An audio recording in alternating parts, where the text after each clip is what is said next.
कभी कभी आप बोल जाते हो, बोल भाई साहब, तो दिल में आती हो, बोल जाता हूँ, दिल में रखते नहीं हो। यही तो राजनीति। और मुझे गर्व है कहते हुए, लटेरी और सिरोंज में जिन्होंने रिकॉर्ड विकास के काम कराए, सिंचाई की योजनाओं से लेके पीने के पानी तक, सीएम राइज स्कूल से लेके यहाँ 50 बिस्तर के अस्पताल तक, अगर एक एक काम गिनाऊंगा तो जैसा वो ही कह रहे थे घंटों लग जाएंगे। मेरे स्नेही छोटे भाई उमाकांत शर्मा जी, उनको दोनों हाथ उठा के आप आशीर्वाद दीजिए, स्नेह की उन पर वर्षा कीजिए। हमारे जिले के अध्यक्ष आदरणीय राकेश जादौन जी, अब मैं नाम इसलिए नहीं ले रहा कि दिल्ली में अत्यंत महत्वपूर्ण बैठक है, जिसमें सभी वरिष्ठ बैठे हैं, रणधीर सिंह जी जैसे नेता जो जेलों में भी रहे हमारे साथ, ऐसे सभी वरिष्ठ नेता यहाँ बैठे हैं। ऐसे मेरे सभी आदरणीय वरिष्ठ नेता साथी पदाधिकारीगण, भाई श्याम जी, वीर सिंह जी, सभी साथीगण, मेरी बहनों, मेरे भाइयों और भांजे भांजियों, आप सबको दोनों हाथ जोड़ के प्रणाम करता हूँ, आप सबको नमस्कार करता हूँ। मैं सीधे सलकनपुर से आ रहा हूँ, देवी मैया के दरबार में गया था, यहाँ भी तहसील वाली मैया को प्रणाम करता हूँ। और एक ही बात मैं माँ के चरणों में जाके कहता हूँ, हे माँ, हम तेरे उपासक हैं, हम तेरे बेटा बेटी है, सर्व मंगल मांगल्ये शिवे सर्वार्थ साधिके शरण्ये त्र्यंबके गौरी नारायणी नमोस्तुते। एक ही बात, मेरी जनता पर कृपा और आशीर्वाद की वर्षा करना माँ, आपका आशीर्वाद मेरी बहनों पे बरसे, मेरे भाइयों पे बरसे, बेटा बेटी पे बरसे, सब सुखी हो, सब निरोग हो, सबका मंगल हो, सबका कल्याण हो, इनकी जिंदगी में कोई तकलीफ इनको ना आए माँ, इनके हिस्से के सारे दुख मुझे दे देना और मेरी खुशियां भी इनको बांट देना, इनके पाँव में कभी कांटे मत करने देना।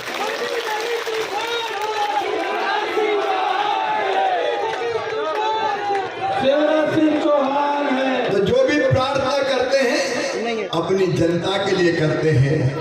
भाई उमाकांत जी मेरे साथ है। मेरी बहनों और भाइयों, मैं सरकार नहीं चलाता, मैं परिवार चलाता हूँ। परिवार, ये मेरा परिवार है। अच्छा बताओ मेरी बहनों, तुम्हें मुख्यमंत्री लगता हूँ कि भैया लगता हूँ? अरे जोर से बोलो, भैया हूँ मैं। और बेटा बेटियों, तुम्हारा क्या हूँ? भैया है, मामा है। मुख्यमंत्री बाद में है, पहले परिवार के सदस्य हैं। और आप बताओ, मेरी इतनी बड़ी संख्या में बहनें बैठी है। या देवी सर्वभूते उल्लूगा बेटू चिंता मत करो। या देवी सर्वभूतेषु मातृ रूपेण संस्थिता नमस्तस्यै नमस्तस्यै नमस्तस्यै नमो नमः। मेरे भाइयों, मेरे लिए जीवित जागृत कोई देवी है, वो मेरी बहनें हैं और वो मेरी बेटियां हैं। देवियों से कम नहीं है। और इसलिए मेरी बहनों, कितनी योजना बनाई, कोई मुख्यमंत्री अकेला बनाता है? योजना बनाई, लाडली लक्ष्मी योजना। ये तय किया मध्य प्रदेश की धरती पर कि बेटी पैदा होगी तो लखपति पैदा होगी, बेटी लखपति पैदा हो, इसलिए लाडली लक्ष्मी योजना बनाई। 40 लाख लाडली बेटियां मेरी हैं, जिन बेटियों को गोद में ऐसे ऐसे मैंने खिलाया, अब वो कॉलेज में पढ़ने जा रही है। मामा की लाडली लक्ष्मी है। मेरी कई बहनें इस मंच पर नगर पंचायत की अध्यक्ष, जनपद की अध्यक्ष बैठी है। मेरी बहनों, 50% रिजर्वेशन तुम्हारे इस भाई ने दिया था चुनाव में कि आधी सीटों पे भैया नहीं लड़ेंगे, बहनें लड़ेंगी। तब तो बनी है नहीं, भाई लोग बनने नहीं देते, कहते घर में बैठ रोटी बना, चुनाव तो साफ लड़ेंगे। मैंने कहा नहीं, आधी सीट बहनें लड़ेंगी, आधी भैया लड़ेंगे। बहनें आगे बढ़ी। आज आप देखते हो पुलिस में 30% भर्ती बेटियों की तो मैंने की। एक नहीं, बेटियों की शादी बोझ ना बन जाए, इसलिए भारतीय जनता पार्टी की सरकार ने योजना बनाई। हमने कहा कि मामा मुख्यमंत्री बन गया है, भांजी की शादी में कर्जा नहीं लेने देगा, सरकार शादी करेगी, मुख्यमंत्री कन्या विवाह योजना जैसी योजनाएं एक से अनेक योजना। और मेरी बहनों सुनो, ये मुख्यमंत्री लाडली बहना योजना क्या है? मैं देखता था कि बहनें कई बार हजार रुपया के लिए परेशान हो जाती थी। मेरी गरीब बहनें, जरा बैठ जाओ, तुमसे मिलकर दरखास्त लेके जाऊंगा। अभी नहीं है, अभी मैं लेके जाऊंगा, चिंता मत करो। 15 मिनट में बोलूंगा, फिर बात करके जाऊंगा। मेरी बहनों, आज एक बात बताना मुझे, कई बार गरीब बहन को 1000 रुपए की जरूरत भी पड़ जाती थी तो परेशानी होती थी कि नहीं होती थी? जरा दिल से ईमानदारी से बताओ, होती थी कि नहीं? अगर बेटा बेटी आए और कहा मम्मी चिराग दिला दे, मम्मी वो शर्ट दिला दे, तो इच्छा होती है कि नहीं कि बेटा बेटी को दिलाए? और जब पैसा नहीं होते तो दिल में तकलीफ होती थी कि मेरे पास पैसा होते तो मैं मेरे बेटा बेटी को कुछ खरीद लेती। बेटा बेटी आए किताब मांग ले, बेटा बेटी आए खिलौना मांग ले, बेटा बेटी के माँ कुल्फी दिला दे, कुल्फी खाने की इच्छा हो रही है, तो माँ की इच्छा तो नहीं, पैसे निकाले घर दे दे, जा बेटी कुल्फी खा ले, जा बेटा कुल्फी खा ले। लेकिन पैसा नहीं होता था तो दिल में दर्द होता था, आत्मा रोती थी, ये सोचती थी कि मेरे पास पैसे होते तो मैं भी अपने बच्चों पे खर्च कर देती। छोटे छोटे काम के लिए परेशानी होती। मेरी एक बहन ने कहा कि मैं मायके जाना था, तो मैंने कहा अपने पतिदेव से कि मायके जा रही हूँ तो भैया के बेटा बेटी आएंगे और दौड़ के कहेंगे बुआ जी आई है, हमारे लिए क्या लाई है, तो मैं क्या करूँ, पैसा तो दे दो। उन्होंने कहा नहीं है, जब देखो मांगती रहती, नहीं है मेरे पास क्या, तो मुँह नीचा करके बैठ गए। ये परेशानी मैंने समझी बहनों, और दिल में ये बात आई कि तू भी तो भाई है रे, भैया हूँ कि नहीं?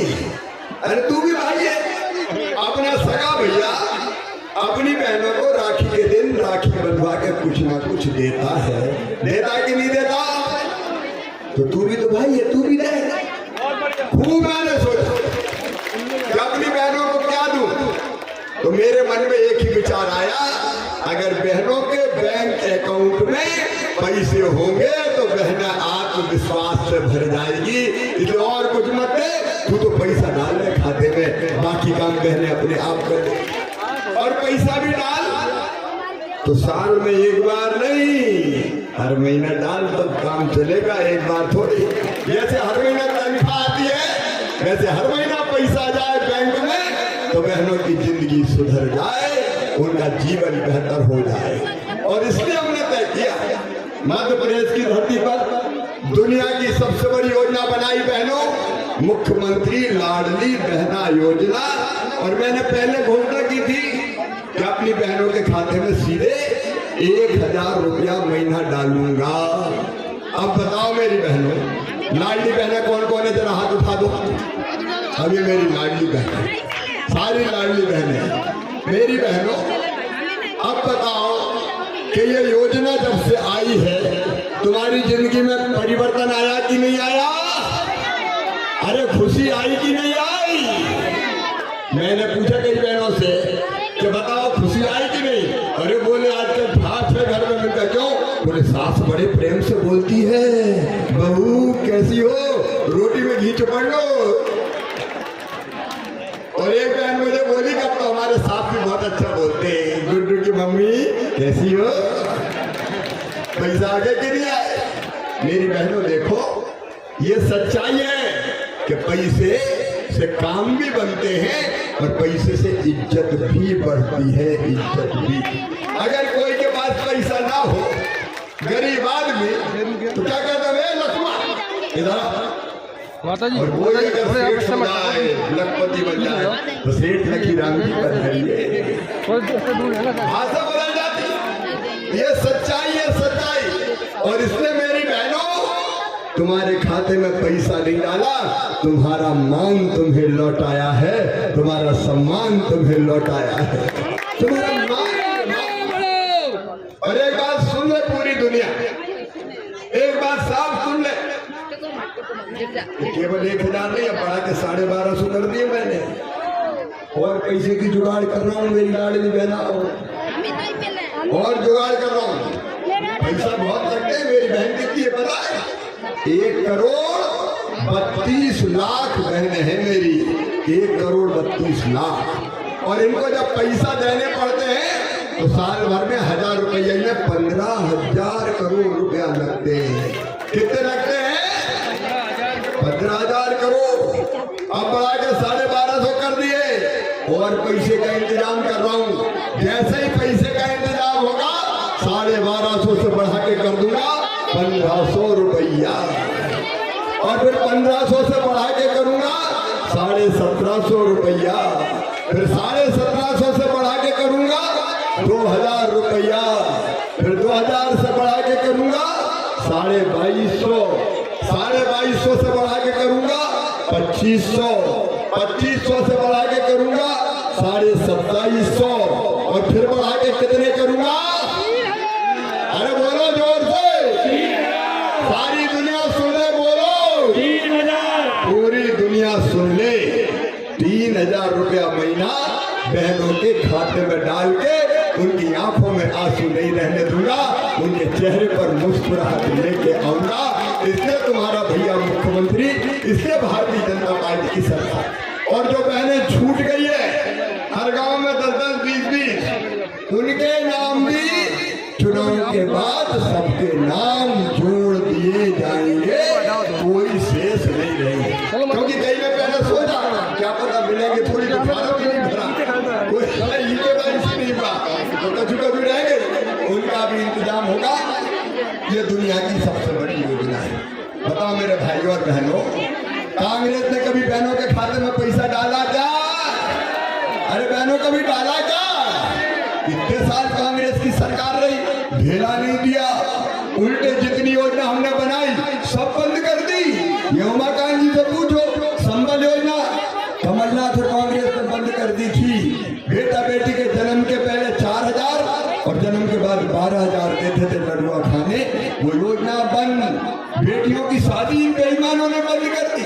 शादी तो करवा दी और पैसा ही नहीं दिया बेटियों को, बेटियों को धोखा दे दिया। अरे और तो और तीर्थ दर्शन बंद कर दी। मेरे बुजुर्गों, हम रेल से तीर्थ ले जाते थे, कांग्रेस आई तो तीर्थ यात्रा भी बंद। अब हमने फिर चालू कर दी। लेकिन सुन लो, अकेले रेल से नहीं, अब तो मामा हवाई जहाज से भी तीर्थ ले जाएगा। हवाई जहाज, बताओ गरीबों को भी हवाई जहाज में बैठना चाहिए कि नहीं?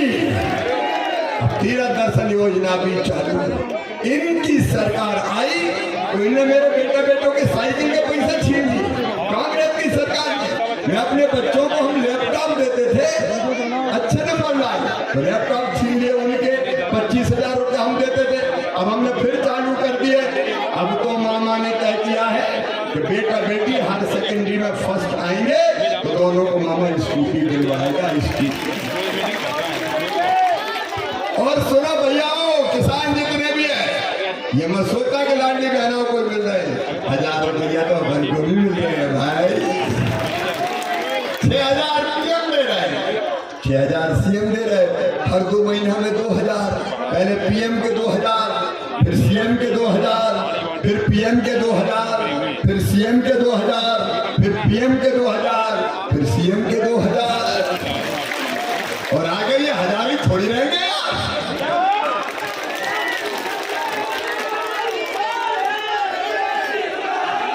नहीं तूफान है। अच्छा देखो, 1250 बहना के और 1000 भैया के तो 2250 तो हो ही गए पक्के। और अगर 2 बहुएं और 2 भैया है तो 2250 के लगा लो, कितने हो गए? कितने? 4500 हो गए। कितने हो गए? 4500 हो गए। और 4500 को 12 महीना में गिनो, 1200 के 48 तो 50,000 तो सीधे हो गए यार। बताओ 50,000 कभी मेहनत से कमा पाते हैं क्या? खेती में भी बचते हैं क्या 50,000? सूखे नहीं बनते। राशन अलग, इलाज अलग। और लाडली लक्ष्मी अगर बेटी है तो 12वीं में जाती है तो 6,000, 11वीं में जाए तो 6,000, कॉलेज में आए तो 12,500, कॉलेज पास करे तो 12,500, और शादी है तो 51,000 भैया। अब सोच के तो देखो ना, सोच के तो देखो, ऐसी सरकार कोई देखी है क्या? जो ऐसे पैसे दे रही हो जनता के खाते में ताकि जनता की जिंदगी संभल जाए मेरे बहनों। और एक बात और मैं करूंगा, एक बात और ध्यान से सुनना बहन, 5 चीजें करनी है। नंबर 1, प्रधानमंत्री जी की कृपा, फ्री से राशन। नंबर 2, जिनके पास रहने की जमीन का टुकड़ा नहीं है उनको प्लाट देके पट्टा देके मालिक बनाएंगे, बिना जमीन के कोई नहीं रहेगा। और नंबर 3 सुन लेना सब, जिनके कच्चे घर रह गए हैं, प्रधानमंत्री आवास योजना के पैसा नहीं मिले, उमाकांत जी फार्म भराना शुरू हो गए कि नहीं? फार्म भरो। जो रह गए गरीब हैं और कच्चे मकान में रह रहे हैं, झोपड़िया में रह रहे हैं, मेरी बहनों उनके लिए बना दी मुख्यमंत्री लाडली बहना आवास योजना। उनको पक्के मकान बनाने के पैसा दिए जाएंगे। सबके पक्के मकान होना चाहिए कि नहीं? कोई गरीब झोपड़िया में नहीं रहेगा। बच्चों की पढ़ाई के बारे में सुनो, 5वीं पास करके 6वीं दूसरे गांव गए तो 4,500 रुपये हमने डाले साइकिल के। 8वीं पास करके 9वीं में दूसरे गांव गए, 4,500 रुपये फिर डाले। और अब ये सुन लेना कि अगर मेडिकल इंजीनियरिंग कॉलेज में एडमिशन होगा, ध्यान से सुनना, कोई जाति समाज के हो, बच्चों में कोई भेद नहीं भाई, सब अपने बच्चे, जात पात पीछे नहीं, कोई हरि को भजे सो हरि को होई, सभी अपने, अरे सभी अपने। और इसलिए मेडिकल इंजीनियरिंग में कहीं भी एडमिशन हुआ तो फीस चाहे 12-13 लाख रुपया साल भी हो, तो वो फीस माता पिता नहीं भरवाएंगे। कौन भरवाएगा? अरे कौन भरवाएगा? मामा भरवाएगा। बच्चों को पढ़ाई में कोई बाधा नहीं आने देंगे, क्योंकि मेरे तो भांजे भांजी है। उमाकांत जी कहते 100 बामन ने एक बहाने 100 ग्राम पुण्य मिलता है। तो भैया ये काम लगातार